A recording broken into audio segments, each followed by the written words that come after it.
অনুগ্ৰহ কৰি শুনক, ডায়ুদ বাচি গ'ল। ডায়ুদ যেতিয়া বাচি গ'ল, তেওঁ মৰিলহেঁতেন, কিন্তু যেতিয়া বাচি গ'ল, পোনে পোনে তেওঁ ঈশ্বৰৰ ওচৰলৈ গ'ল। ভালদৰে গা ধুলে আৰু ভাল কাপোৰবোৰ পিন্ধিলে। পোনে পোনে ঈশ্বৰৰ গৃহলৈ গ'ল। তেওঁ ৰক্ষা পোৱাৰ পাছত প্ৰথম কাম তেওঁ কি কৰিলে কওকচোন? ঈশ্বৰৰ উপস্থিতিলৈ গ'ল। আপুনি জীয়াই আছে। আজি টিভিত আৰু চেলফোনত এই বাৰ্তা শুনা ভাই ভনীসকল, আপুনি জীয়াই আছে। ইয়াৰ কাৰণ কি জানেনে? ঈশ্বৰৰ গৃহত আপুনি আহিব কাৰণে।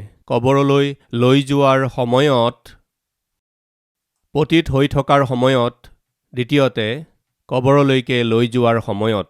আৰম্ভণিৰ কেইটামান পদ পঢ়িবলৈ লৈছোঁ। ২ ৰাজাৱলীৰ ২০ অধ্যায়, আৰম্ভণিৰ কেইটামান পদ। সেই সময়ত হিজকিয়াৰ সাংঘাতিক নৰিয়া হলত আমোচৰ পুত্ৰ যিশয়া ভাওবাদীয়ে তেওঁৰ ওচৰলৈ আহি ক'লে, জিহুৱাই এই কথা কৈছে, তুমি তোমাৰ ঘৰৰ বিষয়ে দিহা দিয়া, কিয়নো তোমাৰ মৃত্যু হ'ব, তুমি নিজিবা। তেতিয়া তেওঁ দেৱালৰ ফাললৈ মুখ ঘূৰাই জিহুৱাৰ আগত প্ৰাৰ্থনা কৰি ক'লে, হে জিহুৱা, বিনয় কৰোঁ, মই সত্যভাৱে আৰু শুদ্ধ মনেৰে তোমাৰ সাক্ষাতে কেনেকৈ চলি আহিছোঁ আৰু তোমাৰ দৃষ্টিত কেনে সদাচৰণ কৰি আহিছোঁ, তাক তুমি এতিয়া সোঁৱৰণ কৰা। এই বুলি হিজকিয়াই বৰকৈ কান্দিলে। আপোনাক দুখ দিবলৈ মই এই কথাটো সোধা নাই, কিন্তু সত্য জানিবৰ কাৰণেহে মই সুধিছোঁ, আপোনালোকৰ কিমানৰ কৰোণা হৈছিল বাৰু? হাত দেখুৱাওকচোন। য়েছ। প্ৰভু, কৰোণাৰ পৰা বচাওক প্ৰভু। যিমানে এইদৰে প্ৰাৰ্থনা কৰিছিল, হাত দেখুৱাওকচোন। আমাৰ কৰোণাই হওক বা আমি তাৰ পৰা ৰক্ষা পোৱাই হওক, আৰু আজি আমি যদি জীয়াই আছোঁ, আমি কি কৰিব লাগে কওকচোন? আগতে আমি প্ৰাৰ্থনা কৰিছিলোঁ, ৰাতিপুৱা উঠিয়েই কফি খাই ধন্যবাদ ধন্যবাদ ধন্যবাদ, মুখত কফি লৈ, হয়, সোৱাদ পাইছোঁ। য়েছ। ইয়াৰ আগতে পত্নীয়ে কফি খাবলৈ দিলে কিমান যে খৰখেদাকৈ খাইছিল আৰু কমেণ্টছ দিছিল, আৰে ইয়াত ছুগাৰ কম হৈ গ'ল, টেষ্ট ভাল হোৱা নাই। এইদৰে কোৱা ব্যক্তিসকলে এতিয়া সেয়া যেনেকুৱাই নহওক, মুঠতে টেষ্ট থাকিব লাগে। সঁচা হয়নে নহয় বাৰু? মই ক'লো নহয়, প্ৰিয়সকল, শাহু শহুৰে দিয়া দুখবোৰ সহ্য কৰিব নোৱাৰি এজনী বোৱাৰীয়ে বৰ অদ্ভুত আঁচনি কৰিলে। বাছ ইমানেই, শহুৰো গ'ল, শাহুও গ'ল। তেওঁ এদিন এনেকুৱা কৰিলে, চেনি নিদিলে। শহুৰে খালে, টেষ্ট নাপালে। এয়া কি হ'ল, মই টেষ্ট পোৱা নাই যে, এই বুলি ক'লে আৰু হস্পিটাললৈ লৈ গ'ল। হস্পিটাললৈ যোৱাৰ পাছত দুয়োৰে কৰোণা হৈ গ'ল। বৃদ্ধ বয়স হোৱাৰ কাৰণে দুয়ো মৰি গ'ল। আপোনালোক সাধাৰণ নহয়, ভনীসকল, আপোনালোক সাধাৰণ নহয়। প্ৰিয় ভাই ভনীসকল, আজি মুখত টেষ্ট পাইছেনে? জানিব পাৰিছেনে আপুনি জীয়াই আছে? যেতিয়া কৰোণা হৈছিল এইদৰে প্ৰাৰ্থনা কৰিছিল নহয়, প্ৰভু মোক ৰক্ষা কৰক পিতৃ বুলি প্ৰাৰ্থনা কৰিছিল নহয়? কৰোণা যাতে নহয় তাৰ কাৰণে প্ৰাৰ্থনা কৰিছোঁ প্ৰভু, এই কৰোণা মোৰো নহওক, মোৰ পৰিয়ালৰ কাৰো নহওক। প্ৰাৰ্থনা কৰিছিলনে? আজি আমি জীৱিত। তেন্তে কি কৰিব লাগে? কিহৰ কাৰণে আমি জীয়াই আছোঁ? ঈশ্বৰে আমাক কিয় ৰক্ষা কৰিলে? ডায়ুদ মৰিব লগা আছিল প্ৰিয়সকল, কিন্তু ঈশ্বৰে তেওঁক ৰক্ষা কৰিলে। ডায়ুদে কি কৰিলে? তেওঁক যেতিয়া ৰক্ষা কৰা হ'ল, তেওঁ পোনে পোনে ঈশ্বৰৰ গৃহলৈ গ'ল। প্ৰিয়সকল, ঈশ্বৰে তেওঁৰ ওপৰত যেতিয়া কৃপা কৰিলে, তেওঁ পোনে পোনে ঈশ্বৰৰ গৃহলৈ গ'ল। য়েছ, তেওঁ কৰা ভুলৰ কাৰণে পুতেক মৰি গ'ল। ঘৰত পুতেকৰ মৃত্যু হৈ গ'ল। ডায়ুদে দুখ নকৰিলে। আমি কি কৰোঁ? প্ৰাৰ্থনা কৰিলোঁ, কিন্তু মোৰ ল'ৰাটো মাৰি দিলে। প্ৰাৰ্থনা কৰোঁতেও মোৰ ছোৱালীজনী মৰি গ'ল। প্ৰাৰ্থনা কৰোঁতেও মোৰ পত্নী মৰি গ'ল। প্ৰাৰ্থনা কৰোঁতেও মোৰ স্বামী মৰি গ'ল। আপুনি কেনেকুৱা ঈশ্বৰ? এই বুলি কোৱা লোক আমাৰ মাজত কোনোবা আছে নেকি? কৰোণাৰ কাৰণেই হওক বা অন্য কোনো কাৰণত হ'ব পাৰে। আপোনাৰ পৰিয়ালত কাৰোবাৰ মৃত্যু হ'ল নেকি বাৰু? অনুগ্ৰহ কৰি ঈশ্বৰক খং নকৰিব। আপুনি এতিয়াও জীৱিত। এয়া ঈশ্বৰৰ অনুগ্ৰহ। ডায়ুদৰ পুতেক মৰি গ'ল। খং কৰিলে জানো? ক্ৰোধ কৰিলে জানো? তেন্তে কি কৰিলে? মৃত্যুৰ পাছত আপোনাৰ পুত্ৰ মৰি গ'ল। এই কথা শুনাৰ পাছত ডায়ুদক ক্ষমা কৰা হ'ল। এই কথা জনাৰ পাছত তেওঁ কি কৰিলে জানেনে? পোনে পোনে ঈশ্বৰৰ ওচৰলৈ গ'ল, ঈশ্বৰৰ গৃহলৈ গ'ল। তেওঁ আঁঠু ল'লে, নিজৰ মনোবাঞ্ছা পূৰ কৰিলে, পোনে পোনে ঘৰলৈ আহি জীৱনটো নতুনকৈ আৰম্ভ কৰিলে। শুনক প্ৰিয় ভাই ভনীসকল, আজি আমি জীয়াই আছোনে? সুস্থ সবল হৈ আছোনে বাৰু? তেন্তে ঈশ্বৰক, ঈশ্বৰৰ সান্নিধ্যক নাপাহৰিব, কুঅভ্যাসত নপৰিব। কেৱল চেলফোনত, কেৱল টিভিত বাক্য শুনি ইমানেই যথেষ্ট এই বুলি ভবাটো ঈশ্বৰৰ ইচ্ছা নহয়। আপুনি ঈশ্বৰৰ উপস্থিতিলৈ অহাটো, ঈশ্বৰৰ উপস্থিতিত দেখা দিয়াটো, এয়াহে ঈশ্বৰৰ ইচ্ছা। ঈশ্বৰৰ উপস্থিতিত দেখা নিদিয়াকৈ পৰিয়াল হিচাপে আমি ঈশ্বৰৰ উপস্থিতিলৈ নহাকৈ থাকিব নালাগে। প্ৰিয়সকল, এটা কথা, আপুনি নিজৰ দেউতাৰ সৈতে ফোনত কথা পাতেনে? কথা পাতে। আপোনাৰ মাৰ সৈতে ফোনত কথা পাতেনে? পাতে। ফোনত কথা পাতো, ভিডিঅ' কলো কৰোঁ, এই বুলি আপুনি কয়, ঠিক আছে। তেওঁলোকৰ জন্মদিনেই হওক বা কিবা শুভ কাৰ্য হওক, তেওঁলোকে কি আশা কৰে? বোপা, এবাৰ ভিডিঅ' কল কৰাচোন বোপা, এই বুলি কয়, নহ'লে এবাৰ আহা বোপা, চাব বিচাৰিছোঁ। এয়া কি দেউতা, ভিডিঅ' কলততো দেখা পাইছোৱেই নহয়, এই বুলি যদি কয়, তেন্তে তাতকৈ বেছি মূৰ্খ কোনো নাই। মুখামুখিকৈ লগ পোৱাটো বেলেগ, চেলফোনত দেখাটো বেলেগ। চেলফোনত আৰু ঘৰত টিভিত উপাসনাত ভাগ লোৱাটো বেলেগ কথা। ঈশ্বৰৰ গৃহলৈ আহি তেওঁৰ উপস্থিতিত সকলোৰে সৈতে মিলি উপাসনা কৰাটো বেলেগ। প্ৰিয়সকল, যেতিয়া যিচয়াই মৰি যাবা এই বুলি যেতিয়া যিচয়াই আহি ক'লে, তেতিয়া হিজকিয়াই কান্দি ক'লে, পিতৃ, প্ৰস্তুত নহয় পিতৃ, মোক নামাতিব, এই বুলি কান্দিলে। সেই প্ৰাৰ্থনাটো ঈশ্বৰে শুনি, ঠিক আছে, তুমি জীয়াই থাকিব বিচাৰিছা, তেন্তে তোমাৰ আয়ুসক মই 15 বছৰ বৃদ্ধি কৰিছোঁ, ক'লে। ৰাইট ফ্ৰেণ্ডছ, আপোনালোকৰ কাৰোবাৰ কিবা বেমাৰ হ'লে, কিবা ৰোগ হ'লে, প্ৰভু মোক ৰক্ষা কৰক এই বুলি কেতিয়াবা প্ৰাৰ্থনা কৰিছে নেকি? কৰিছিল যদি হাত দেখুৱাওকচোন। কোনোবা আছেনে? যিকোনো সময়ত বেমাৰত পৰি প্ৰাৰ্থনা কৰোঁতে ৰাইট, ঈশ্বৰে কৃপা কৰিলেনে নাই? হেল্ল', কৃপা কৰিলে কাৰণে আপুনি ইয়াত আছে, নহ'লে তাত থাকিলেহেঁতেন। ক'ত? নহয় জানো? ঈশ্বৰে কৃপা কৰিলে কাৰণেহে আমি জীয়াই আছোঁ। আজি আমি কিয় জীয়াই আছোঁ? আজি কিয় আমি জীৱিত আছোঁ? ঈশ্বৰে কৈছে, তুমি প্ৰাৰ্থনা কৰিলা, তোমাৰ চকুপানীবোৰ মই দেখিলোঁ, মই তোমাৰ আয়ুস বৃদ্ধি কৰিলোঁ, তোমাক সুস্থ কৰিছোঁ। কিন্তু মোৰ ইচ্ছা কি জানেনে? ঈশ্বৰে কৈছে 5 আৰু 6 নম্বৰ পদ, তুমি উভতি গৈ মোৰ প্ৰজাবিলাকৰ অধিপতি হিজকিয়াক কোৱা, তোমাৰ ওপৰ পিতৃ দায়ুদৰ ঈশ্বৰ জিহুৱাই এই কথা কৈছে, মই তোমাৰ প্ৰাৰ্থনা শুনিলোঁ আৰু তোমাৰ চকুলোত মোৰ দৃষ্টি পৰিল। চোৱা, মই তোমাক সুস্থ কৰিম। তৃতীয় দিনা তুমি জিহুৱাৰ গৃহলৈ উঠি যাবা। মই তোমাৰ আয়ুস 15 বছৰ বঢ়াই দিম। ঈশ্বৰে কি কৈছে কওকচোন? তুমি প্ৰাৰ্থনা কৰিলা, তুমি মৰিব লগা আছিল, কিন্তু তুমি প্ৰাৰ্থনা কৰিলা মই যাতে মৰি নাযাওঁ, এই ভয়েৰে প্ৰাৰ্থনা কৰিলা। য়েছ, কৰোনা যেতিয়া ভয়ানক ৰূপে বিয়পি আছিল, আমাৰ পৰিচিত লোক আমাৰ আগতেই যেতিয়া অধিককৈ মৰি আছিল, তেতিয়া আমি সকলোৱে প্ৰাৰ্থনা কৰিলোঁ, ময়ো প্ৰাৰ্থনা কৰিলোঁ, প্ৰভু প্ৰভু, কোনো মহামাৰী যাতে মোৰ তম্বুত প্ৰৱেশ কৰিব নোৱাৰে তেনে সহায় কৰক প্ৰভু।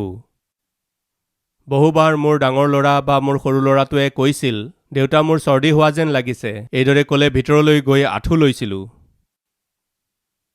চৰ্দি বুলি ক'লেই আঁঠু লৈছিলোঁ। কাহ আহিলেই লগে লগে গৈ বেডৰুমত আঁঠু লৈছিলোঁ আমি। প্ৰিয় ভাই ভনীসকল, আজি আমি যদি জীয়াই আছোঁ আৰু আমাৰ পৰিয়ালবিলাক জীয়াই আছে যদি, কিহৰ কাৰণে কওকচোন? ঠিক আছে হিজকিয়া, তুমি মৰিবলগীয়া আছিল, তুমি প্ৰাৰ্থনা কৰিছা, মই তোমাক বচাম। তৃতীয় দিনা তুমি মোৰ গৃহলৈ আহিবা। যিজন জীয়াই আছে নিশ্চয়ে তেওঁ তালৈ যাব লাগিব। কলৈ? ঈশ্বৰৰ উপস্থিতিলৈ।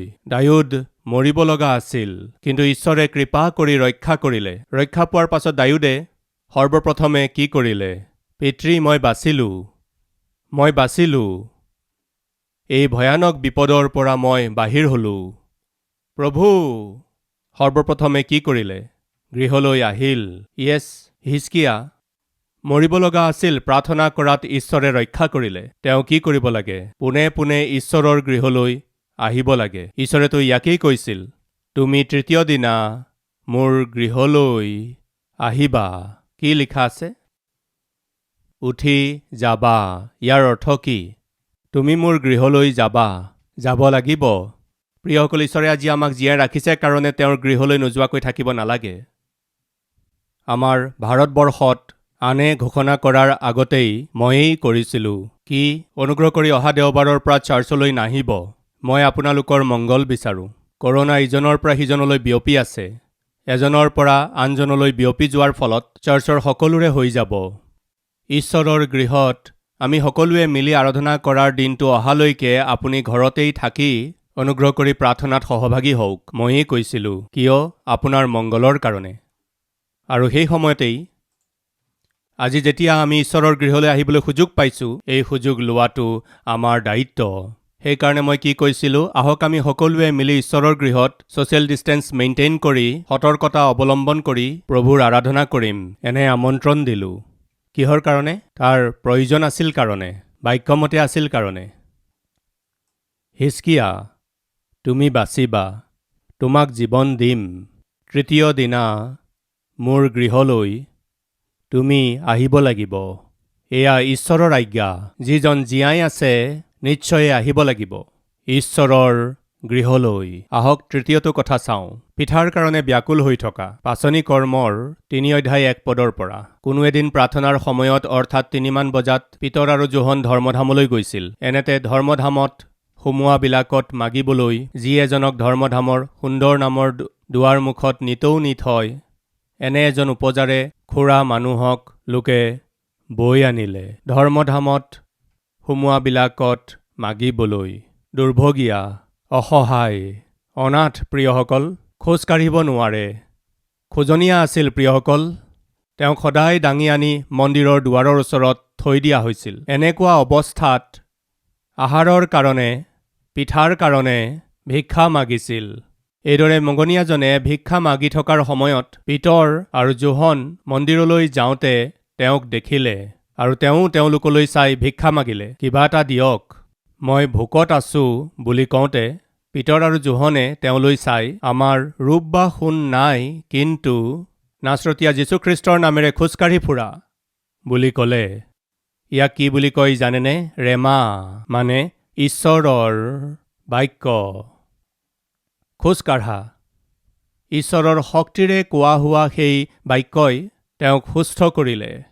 লাফ মাৰি থিয় হ'ল। তেওঁৰ জীৱনত যিজনে কেতিয়াও খোজ কঢ়া নাছিল, তেওঁ খোজ কাঢ়িলে। আহাৰ বিচাৰি ভিক্ষা মগাজনে, যাৰ কোনো নাছিল, দিয়ক দিয়ক, মানুহৰ ভিক্ষাৰ ওপৰত নিৰ্ভৰ কৰি থকা ব্যক্তিজন সেইদিনা সুস্থ হ'ল। কিয় সুস্থ হ'ল? তেওঁ কি কৰিব লাগে যাৰ কাৰণে ঈশ্বৰে তেওঁক সুস্থ কৰিলে? তেওঁ কি কৰিলে ঈশ্বৰ আনন্দিত হ'ব, ভালদৰে ভাবকচোন। তেওঁ উঠিল। উঠাৰ লগে লগে তেওঁ কি কৰিলে চাওক। 8 নম্বৰ পদ। তাতে তেওঁ লাফ মাৰি থিয় হৈ খোজ কাঢ়ি ফুৰিলে।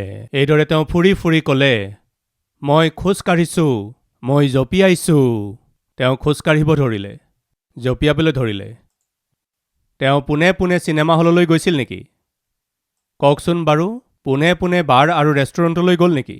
আমাৰ মাজত এনেকুৱা লোক আছেনে? সপ্তাহ 20 দিন বেমাৰত বিচনাতে পৰি থাকি লৰিব নোৱাৰা আৰু খোজকাঢ়িব নোৱাৰা অৱস্থা আছিল। ঈশ্বৰে আপোনাক কৃপা কৰি সুস্থ কৰিলে। হস্পিটালৰ পৰা আপোনাক ডিচাৰ্জ কৰা হ'ল। আপুনি লৰা ফুৰা কৰিব নোৱাৰোঁতে, খাবলৈকো আপোনাৰ একোৱেই নাছিল। ঈশ্বৰে কৃপা কৰি আপোনাক সুস্থ কৰাত আপুনি কি কৰি আছে? আকৌ সেই গণ্ডগোলবোৰ কৰি আছে, নিষ্কৰ্মী কৰ্মবোৰ কৰি আছে, অযথা স্থানবোৰলৈ গৈ আছে, মন্দ লোকসকলক লগ ধৰিছে, পাপ কৰ্মবোৰ কৰি আছে। সেয়া ঠিক নহয়। পিঠাৰ কাৰণে ব্যাকুল হৈ থকা বিকলাংগ ব্যক্তি,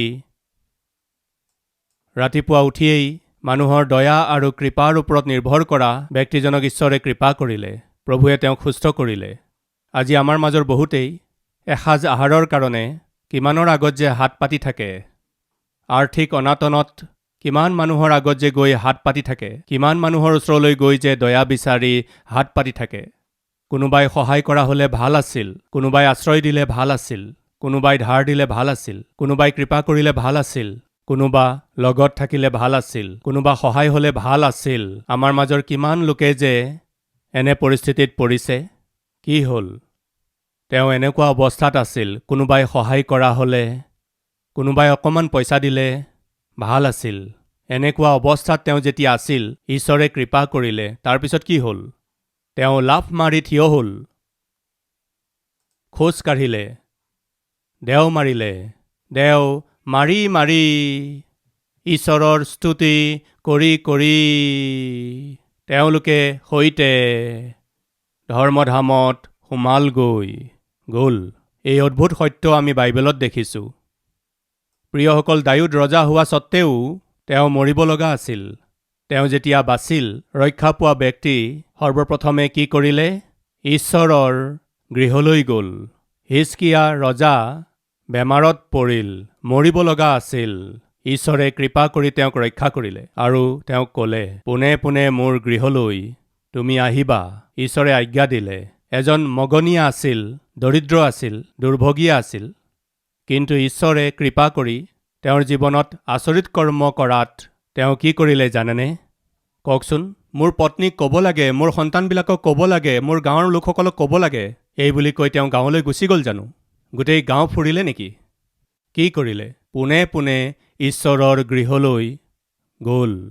প্ৰিয়সকল, প্ৰভুৱে যদি আপোনাক ৰক্ষা কৰিলে, প্ৰভুৱে আপোনাক যদি সুস্থ কৰিলে, আপুনি জানেনে কিয় কৰিলে? যাতে আপুনি তেওঁৰ গৃহলৈ আহে। সেইকাৰণে প্ৰভুৰ আৰাধনা কৰিব, সেইকাৰণে প্ৰভুৰ সেৱা কৰিব, সেইকাৰণে প্ৰভুৰ সাক্ষ্য হৈ জীয়াই থাকিব, সেইকাৰণে প্ৰভুৱে আজি আপোনাক জীৱন দিলে। কিমানে বাৰু এই কথা বিশ্বাস কৰে? বিশ্বাস কৰাসকলে হাত দাঙকচোন। প্ৰিয়সকল, আজি আপুনি এই বুলি ক'ব পাৰিবনে বাৰু? মই নিজৰ প্ৰভুৰ সাক্ষ্য হৈ জীৱন যাপন কৰিম, সেইকাৰণে ঈশ্বৰে মোক ৰক্ষা কৰিলে। এই সত্যক জনাৰ পিছত মই সদায় ঈশ্বৰৰ উপস্থিতিতেই থাকিম, এই বুলি কথা দিয়া লোক কোনোবা আছে যদি আহক আমি একেলগে প্ৰাৰ্থনা কৰোঁ।